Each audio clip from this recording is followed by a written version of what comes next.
দেখো আমরা A plus B তার হোল স্কোয়ার সূত্র শিখেছি। আচ্ছা, A plus B whole square সূত্র কি? A square plus 2ab plus B square, তাই না? আবার A minus B whole square সূত্র শিখেছি, বা এ প্লাস বি হোল কিউবের সূত্র শিখেছি। A cube plus 3a square B plus 3ab square plus B cube. এবার আমরা এই 2, 3, 4 পাওয়ার 4 পাওয়ার 5 পাওয়ার 6 পাওয়ার 100 অর্থাৎ বলে দিলাম A plus B whole to the 100 বের করো।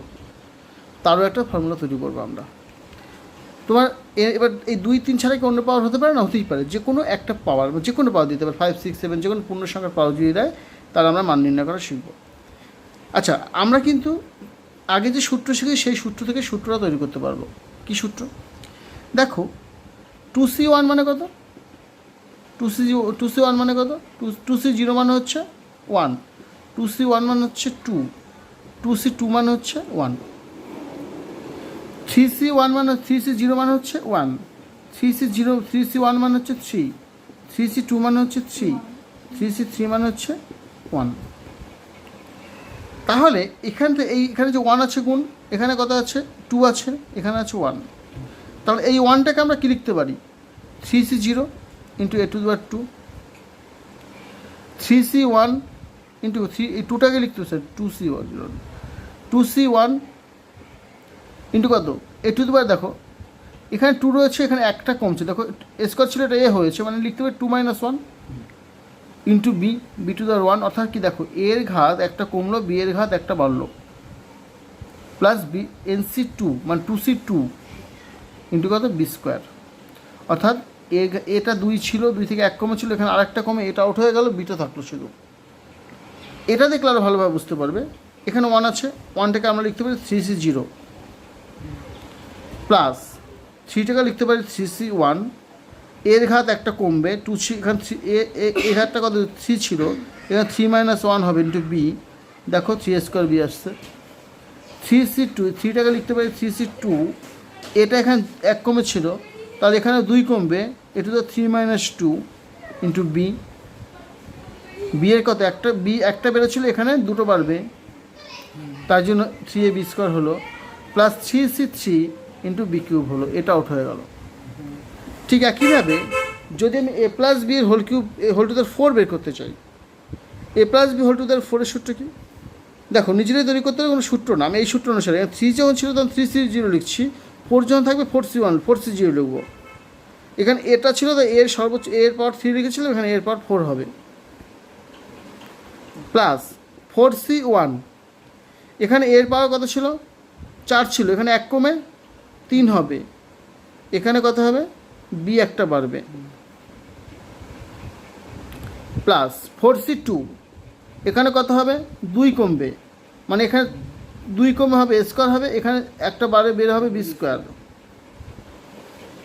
4c3 প্লাস 4c3, এখানে এর পর আর একটা কমবে, মানে স্কোয়ার থেকে কমে এ হবে, বি একটা বের হবে, বি কিউব হবে, তারপর হচ্ছে 4c4, এটা হচ্ছে বি টু দ্য 4, মানে এটা পুরো আউট হয়ে গেল। তাহলে এর মান কী দাঁড়ালো? A to the 4, okay, plus 4c1 মানে 4 এ কিউব বি, 4c2 মানে 6 A square B square, 4c3 মানে হচ্ছে 4 A B cube, plus 4c4 মানে 1 বি টু দ্য 4। অর্থাৎ আমরা এই সূত্রটা আগে জানতাম না, এখন কিন্তু আমরা সূত্র না জেনেই কিন্তু অঙ্কটা আমরা লিখতে পারলাম। অর্থাৎ A to the 4 plus 4 A cube B plus 4 6 A square B square plus 4 A B cube plus B to the 4। তাহলে আমি দেখো একটা ফর্মুলা তৈরি হয়ে গেল।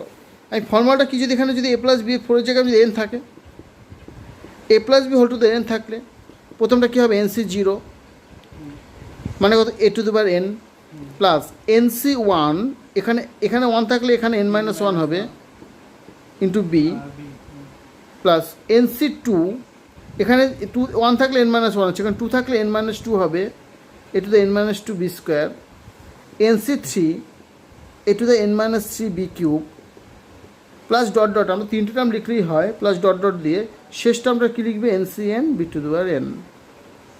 আশা করি বুঝতে পেরেছ।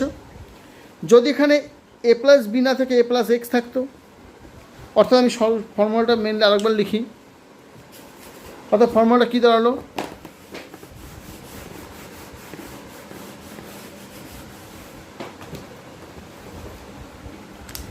এ plus x whole to the N, এটা সূত্র কী দাঁড়ালো, A to the N, NC zero যেহেতু ওয়ান, তাহলে এটাকে এনসি জিরোটা না লিখে আমি লিখছি A to the N plus NC one, এখানে যেহেতু ওয়ান আছে এখানে A minus one, A to the N minus one into X হবে, plus NC two A to the N minus two into X square হবে, NC three A to the N minus three into X cube হবে, plus dot dot কত হবে NC N A to the X to the N. This is formula. Okay, এখানে এক্সের সাথে যেটা গুণ থাকবে সেটা এক্সের সহগ, এক্স স্কোয়ার সাথে যেটা থাকবে এক্স স্কোয়ার সহগ। তাহলে দেখো এখানে প্রথম পদ কত, এখানে এই যে ফর্মুলাটা পেলাম প্রথম পদটা কত আসছে, প্রথম পদ হচ্ছে এ টু দ্য এন। দ্বিতীয় পদ কত, দ্বিতীয় পদে আছে NC one into A to the N minus one into x,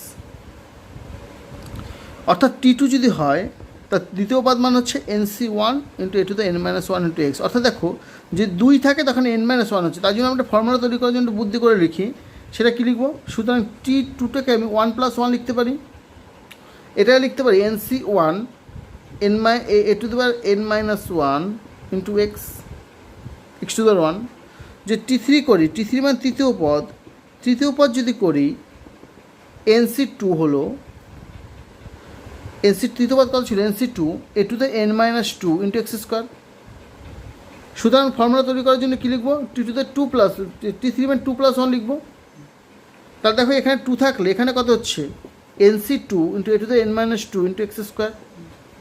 ঠিক আছে, টি ফোর হলে কী হবে, টি থ্রি প্লাস ওয়ান করবো, তার কথা হবে নিজেরাই বলতে পারবে, টি থ্রি প্লাস ওয়ান কথা হবে NC three A to the N minus three into X cube. T eight কত হবে, টি eight plus seven plus one কত হবে NC seven A to the N minus seven into X to the seven.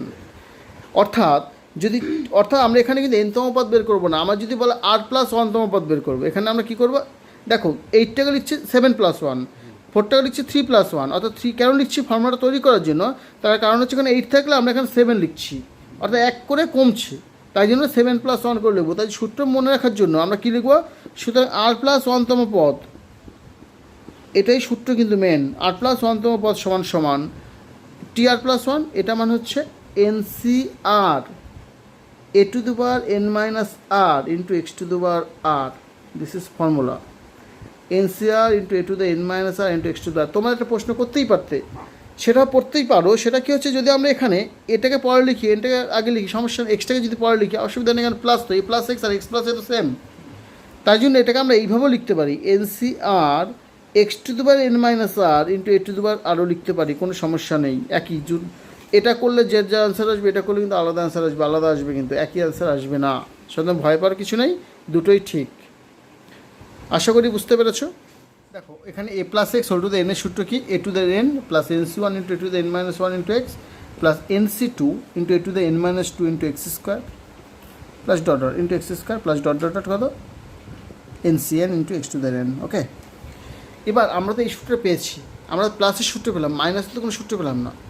তা minus যদি A minus X whole to the এনের সূত্র ফেলি, আমাদের আলাদাভাবে নতুন করে কিছু মনে রাখার দরকার নেই, আমরা কি করব, এই সূত্রের সাহায্যেই করতে পারবো। এটা কি লিখতে পারি, এটাকে লিখতে পারি না A plus minus X whole to the N লিখতে পারি না, A plus minus X whole to the N, তাহলে এটাকে লিখতে পারি না A to the N plus N C one into A to the N minus one into এক্সের জায়গায় কত বসবে minus X, N C two into A to the N minus two into এক্সের জায়গায় মাইনাস এক্স তার whole square plus ডটের কত minus X whole to the N. এবার এখানে একটা বিষয় দেখো, তাহলে A to the N minus N C one into A to the N minus one into X, কারণ এখানে এক্সের পাওয়ার এক রয়েছে, তা মাইনাসটা সামনে চলে আসবো, এটা মাইনাসের পাওয়ার দুই রয়েছে, মানে বর্গ হয়ে গেলে প্লাস হয়ে যায়, plus N C two into A to the N minus two into X square minus হয় পরটা হবে N C three A to the N minus three into X, কিন্তু একই সূত্র প্লাস ডট ডট কত শেষটা এনের উপর নির্ভর করবে, এটা প্লাস হবে না মাইনাস হবে, এন যদি জোর হয় তাহলে প্লাস হবে, বিজোর হলে মাইনাস হবে, তাহলে minus one whole to the N into X to the power N. এবার এক্ষেত্রে যদি সাধারণ পদ, সাধারণ মানে সাধারণ পদ বলতে কী বোঝায়, সাধারণ পদ যে আমরা যে একটু আগে আর প্লাস ওয়ানতম পদটা পেয়েছি, সেই আর প্লাস ওয়ানতম পদকেই বলা হয় সাধারণ পদ, আর প্লাস আর সাধারণ পদ শুনে আর প্লাস ওয়ানতম পদ। এটার ক্ষেত্রে কী হবে, এনসিআর হবে, A to the power N minus R হবে into A minus X whole to the R. তোমরা এইভাবে লিখতে পারো, কারণ এক্সের জায়গায় মাইনাস এক্স বসালাম, একই সূত্র রাখলাম, শুধুমাত্র একটু পার্থক্য কী হবে, এইভাবে রাখতে পারো। অথবা কি লিখতে হবে, -1 হোল টু দ্য আরটা সামনে নিয়ে আসলে NCR into A to the N minus R into X to the R. তোমরা এই সূত্রটা মনে রাখতে পারো, অথবা আগের সূত্র সাহায্য করতে পারো। মাইনাস হলে এটা হবে, বুঝতে পেরেছো সবাই? আমরা এবার A plus x whole to the N equals to এটা, আর A minus X whole to the N equals to এটা পেলাম। আচ্ছা, এখানে যদি এবার এ এর মান যদি 1 বসিয়ে দিই, যদি এ এর মান 1 বসে তবে কী আসছে দেখো, এ প্লাস এ যে 1 বসালে এই সূত্রটাতে 1 plus x whole to the N, এটা সূত্র কী হবে, 1 টু দ্য এন মানে 1 to the N plus N C 1 into A to the N minus আচ্ছা 1 to the N minus 1 into X plus N C 2 into 1 to the N minus 2 into X square plus ডটার কত -1 whole to the 1 whole to the N, তাই না? মানে N C N হবে এটা actually. তাহলে কত আসবে, 1 plus N C 1 plus N C 2 1 into N C 1 into X plus N C 2 into X square plus N C 3 into কত আসবে, এক্স কিউব প্লাস ডটার কত N C N into X to the N, N C N into X to the N. অর্থাৎ কী আসছে, অর্থাৎ এখানে দেখো এ প্লাস 1 মানে তাহলে আমরা কী পাচ্ছি, সূত্রটা কী পাচ্ছি, 1 plus x whole to the এনের সূত্র পাচ্ছি কত, এইটা এন সি 1, অর্থাৎ কি 1 plus N C 1 into X plus N C 2 into X square plus N C 3 into X cube plus ডটার। এখানে একটা জিনিস খেয়াল করো, এখানে এন সি 3 থাকলে এখানে এক্স টু দ্য 3 থাকছে, এন সি 4 মানে এক্স টু দ্য 4 থাকছে। তাহলে যদি বলা হয় আর প্লাস 1তম পদ কত হবে, আর প্লাস 1তম পদ হবে N C R into X to the R. অর্থাৎ যদি বলে এরকম একটা বিস্তৃতি দিয়ে বললো এক্স টু দ্য আর এর সহগ কত, এক্স টু দ্য আর এর সহগ, তাহলে আমরা কী লিখতে পারি, এক্স টু দ্য আর এর সহগ হচ্ছে এখানে এনসিআর, তার জন্য এক্স টু দ্য আর এর সহগ হচ্ছে এনসিআর। যদি বলো এক্স টু দ্য 10 এর সহগ কত হবে, এনসি 10, এনসি 10। আশা করি বুঝতে পেরেছো। এবার দেখো, যদি এর জায়গায় -1 বা তুমি যদি আমি 1 মাইনাস এক্স বের করি বা 1 মাইনাস এক্স বের করতে চাই, যদি এখানে দ্বিতীয় সূত্রটা যদি এর জায়গায় -1 বসাই, তা কী আসবে, 1 minus X whole to the N সমান কী আসবে, এর জায়গায় 1 বসালে 1 minus N C 1 into X plus N C 2 into X square, alternatively plus minus আসবে। মাইনাস একটা সূত্র করেছি বা করব, যে N C 1 plus N C 2 plus N C 3 plus ডটার কত এন সি এন। এই সূত্রটা আমরা প্রমাণ ওখানে আছি বা ওখানে বলিনি বা বলবো না, সেটা হচ্ছে 2 টু দ্য n মাইনাস 1।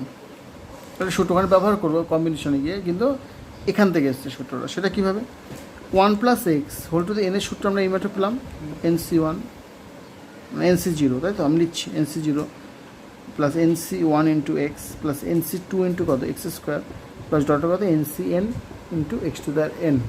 ওকে, তার যদি আমি এক্সের জায়গায় 1 পুট করি, তা কী আসবে, 1 plus 1 whole to the N equals to কত N C 0 plus N C 1 plus N C 2 plus ডটার কত এন সি এন। ওকে, তাহলে দেখো এখানে এইটা মানে 2 টু দ্য এন, আর এন সি 0 মানে 1, N C 1 plus N C 2 plus ডটার কত এন সি এন। আমি এন সি এন মানে 1 লিখতে পারি, কিন্তু লিখবো না, আমি সূত্রটা তৈরি করার জন্য।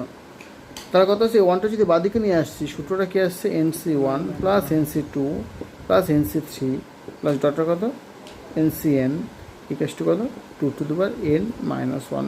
এটা ফর্মুলা, এটা অঙ্ক কাজ আমাদের কম্বিনেশন অঙ্ক অনেক কাজে লেগেছে। আর এখান থেকে এই সূত্রটা এখানেও কাজে লাগবে, বা এই সূত্রের প্রমাণটা এখানে পরীক্ষায় দেয়, 2 নম্বর দেবে, পরীক্ষায় দিয়ে দেবে। কীভাবে দেবে বলবে, 1 plus x whole to the N এর সহগগুলির যোগফল নির্ণয় করো। মনে রাখবে, যখনই যে কোনো ধরো এটা যদি 1 প্লাস এক্স নয়, যদি A plus x whole to the N এর সহগগুলি যদি যোগফল নির্ণয় করতে বলা হয়, যখনই সহগগুলির যোগফল নির্ণয় করতে বলবে, আমরা কী করব, এক্সের জায়গায় বা যেগুলো ভেরিয়েবলগুলো থাকবে এক্সের জায়গায় 1 বসিয়ে দেবো। বা যদি এখানে এক্স আর ওয়াই দুটো থাকে, তাহলে এক্সের জায়গায় 1 বসাবো, ওয়াইয়ের জায়গায় 1 বসাবো, বসিয়ে দিলে দেখবি শুধু এই সহগগুলোই পড়ে থাকছে। এদের বলা হয় সংখ্যা সহগ, অর্থাৎ সংখ্যা সহগের যোগগুলো হচ্ছে এটা। এবার অনেক সময় বলে যে এই যে পদগুলো আছে, এদের জোড় স্থানীয় পদের সমষ্টি আর বিজোড় স্থানীয় পদের সমষ্টি সমান দেখাতে বলে। আচ্ছা, এখানে দেখো মোট পদ আছে কত, N C 1 plus N C 2 plus N C 3 plus ডটার এন সি এন, এন সংখ্যা পদের সমষ্টি। আচ্ছা, জোড় স্থানীয় পদের সমষ্টি বিজোড় স্থানীয় পদের সমষ্টিটা কীভাবে বের করবো? দেখো, আমি যদি এখানে 1 এক্সের জায়গায় যদি -1 পুট করি, এক্সের যদি -1 পুট করি, এখন 0 হচ্ছে না, 1 minus 1 0, NC 0 minus NC 1 plus NC 2 minus NC 3 plus dot কত minus 1 whole to the n into NCM. ওকে,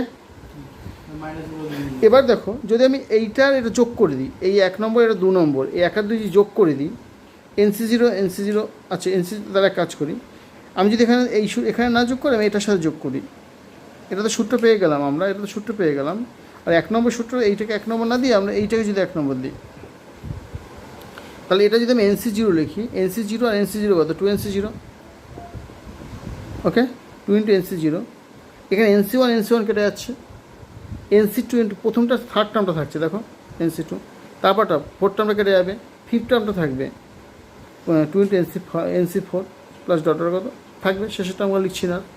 তাহলে এখানে 2 কমন যাচ্ছে, আর বাদিকে কত আসবে 0-র সাথে যদি আমি এটা যোগ করি 2 টু দ্য n পাবো। আচ্ছা 2 টু দ্য n যেহেতু পাবো, সুতরাং কত পাচ্ছি, তো এটা 2 টু দ্য n পাচ্ছি, 2 টু দ্য n ইকুয়াল কত পাচ্ছি 2 into NC 0 plus NC 2 plus NC 4 plus ডটার কত, তাহলে NC 0 সুতরাং NC 0 plus NC 2 plus NC 4 plus ডটার কত 2 to the n minus 1। 2 to the n minus 1 মানে কি 2 টু দ্য n বাই 2 আর কি, 2 টু দ্য n মাইনাস 1। এটা হচ্ছে জোড়, এটা কোনগুলো জোড়ের স্থান, দেখ ফার্স্ট পজিশন থার্ড পজিশন, বিজোড় স্থানীয় পদের সমষ্টি। এটা কি আসলো বিজোড় স্থানীয় পদের সমষ্টি, বিজোড় স্থানীয় পদগুলির সমষ্টি। কত পেলাম 2 to the n minus 1। Similarly যদি এই দুটো যোগ করেছিলাম, যদি এই দুটো বিয়োগ করে দিই, তাহলে জোড় স্থানীয় পদের সমষ্টি পাবো। আমাদের পরীক্ষায় দেয় জোড় স্থানীয় এবং বিজোড় স্থানীয় পদগুলির সমষ্টি নির্ণয় করো, দেখা হচ্ছে এই দুটোর মান সমান। এই অঙ্কটা তোমাদের প্রশ্নমালায়ও আছে। আচ্ছা মোটামুটি এই জিনিসটুকুই তোমাদের রয়েছে, এছাড়া আরেকটা জিনিস রয়েছে সেটা একটু আলোচনা করে নিই, তাহলে বুঝতে পারবে। লাস্ট টপিকস সেটা হচ্ছে, ধরো একটা বিস্তার দিল, ধরো a plus x whole to the n দিল, a plus x whole to the n বললো এই বিস্তারে কতগুলো পদ আছে। দেখো আমরা যখন a plus B whole square সূত্র ফেলেছি, দেখো 3টে পদ আছে। a প্লাস বি হোল কিউবের সূত্র করা a cube plus 3a square B plus 3ab square plus B cube, 4টে পদ আছে। অর্থাৎ মনে রাখবে যদি n-খানা পাওয়ারে যদি n থাকে তার পদ সংখ্যা একটা বেশি হয়, পদ সংখ্যা একটা বেশি হয়। তাহলে a plus x whole to the n এর পদ সংখ্যা কত হবে, পদ সংখ্যা হবে n প্লাস 1 সংখ্যক। এখন যদি n জোড় হয়, n যদি জোড় হয়, জোড় যদি হয় তাহলে আমার মধ্যপদ যদি বের করতে বলা হয়, অনেক সময় বলে মধ্যপদ বের করো, তা মধ্যপদ কখন জোড় হলে n যদি জোড় হয় পদ সংখ্যা কী হবে n প্লাস 1, পদ সংখ্যাটা কি n প্লাস 1, n প্লাস 1 সে কী সংখ্যা, n যদি জোড় হয় n প্লাস 1টা কী সংখ্যা বিজোড়, অর্থাৎ পদ সংখ্যা যদি বিজোড় হয় তো মোট পদ সংখ্যা কত হবে, তাহলে যদি n জোড় হয় পদ সংখ্যা যদি বিজোড় হয় তো মধ্যপদ কটি থাকবে, মধ্যপদ থাকবে একটি, কেন আমরা এপিতেও করেছি মধ্যপদ একটি দেখেছি। পদ সংখ্যা বিজোড় হলে মধ্যপদ থাকে একটি, কেন ধরো 1 2 3 4 5 6 7টা পদ আছে। মধ্যপদ মানে কি সমদূরবর্তী পদ, এদিক থেকে সমদূরবর্তী এদিক থেকে সমদূরবর্তী, মাঝখানে একটা পদ থাকছে চতুর্থ পদ, অর্থাৎ একটাই থাকছে। কিন্তু যদি এখানে 8 হয়ে যায় তাহলে দেখো সমদূরবর্তী কোন পদ পাচ্ছে না, তখন দুটো পদ পাবো, এই দুটোকে সমদূরবর্তী পদ বলবো। অর্থাৎ মধ্যপদ থাকবে একটি, সেটা কততম পদ n প্লাস 1/2 প্লাস 1 তম পদ। আচ্ছা n প্লাস 1 ভুল বললাম, n প্লাস 1 এইটা প্লাস 1, অর্থাৎ কী হবে এটা এইভাবে লিখতে পারো n/2 প্লাস 1তম পদ লিখতে পারো, n/2 প্লাস 1তম পদ। যদি সূত্র লিখতে পারো n যদি a প্লাস এক্স হয় তাহলে nc n/2 into a two দেওয়ার n/2 ইন্টু x টু দেওয়ার n/2। ওকে, আবার যদি n বিজোড় হয়, n যদি বিজোড় হয় অর্থাৎ পদ সংখ্যা কী হবে, পদ সংখ্যা জোড় হবে, পদ সংখ্যা জোড় কী হবে n প্লাস 1 জোড়। সেক্ষেত্রে এটা যেহেতু জোড় তা মধ্যপদ দুটি হবে, মধ্যপদ হবে দুটি, কী কী সেগুলো কী কী, সেগুলো হচ্ছে n প্লাস 1/2 তম পদ এবং n প্লাস 1/2 প্লাস 1তম পদ। অর্থাৎ যদি a প্লাস যদি বলা হয় x minus 10 whole to the power মনে করো 25, বলে মধ্যপদ বের করো। 25 কী সংখ্যা বিজোড়, পদ সংখ্যা কত 26 কী সংখ্যা জোড় সংখ্যা, তার মধ্যপদ থাকবে দুটি, কী হবে 25 যোগ 1/2 তম পদ আর 25+1/2 মানে পরের পদটাই, মানে হচ্ছে 13তম পদ আর 14তম পদ। এবার এই পদ দুটো তোমরা বের করতে পারবে। এই পদ অর্থাৎ 13তম পদ কত? 13তম পদ হচ্ছে 25c কত 12 into x⁻12 into -10 whole to the power কত 25 তো 13। 14তম পদটা কী হবে? 25c 13 x⁻13 into -1 whole to -10 whole to the power 12। বুঝতে পেরেছো? খেয়াল রাখবে যখন সূত্রে ফেলবে যেন এই দুটো যোগফল যেন এখানে যেটা পাওয়ার থাকে সেটাই যেন থাকে। সব সূত্রের ক্ষেত্রে দেখো তাই হচ্ছে, ঠিক আছে? যে পাওয়ার দুটো থাকবে সেই পাওয়ার দুটো যোগফল যেন প্রদত্ত অঙ্কে যে পাওয়ারটা থাকে সেটা থাকে, না হলে কিন্তু ভাববে অঙ্কটা ভুল করছো। ক্লিয়ার? মোটামুটি এইটুখানি আছে, এইটুখানি যা বোঝালাম এর মধ্যে দিয়ে পুরো সব অঙ্কই করতে পারবে তোমরা।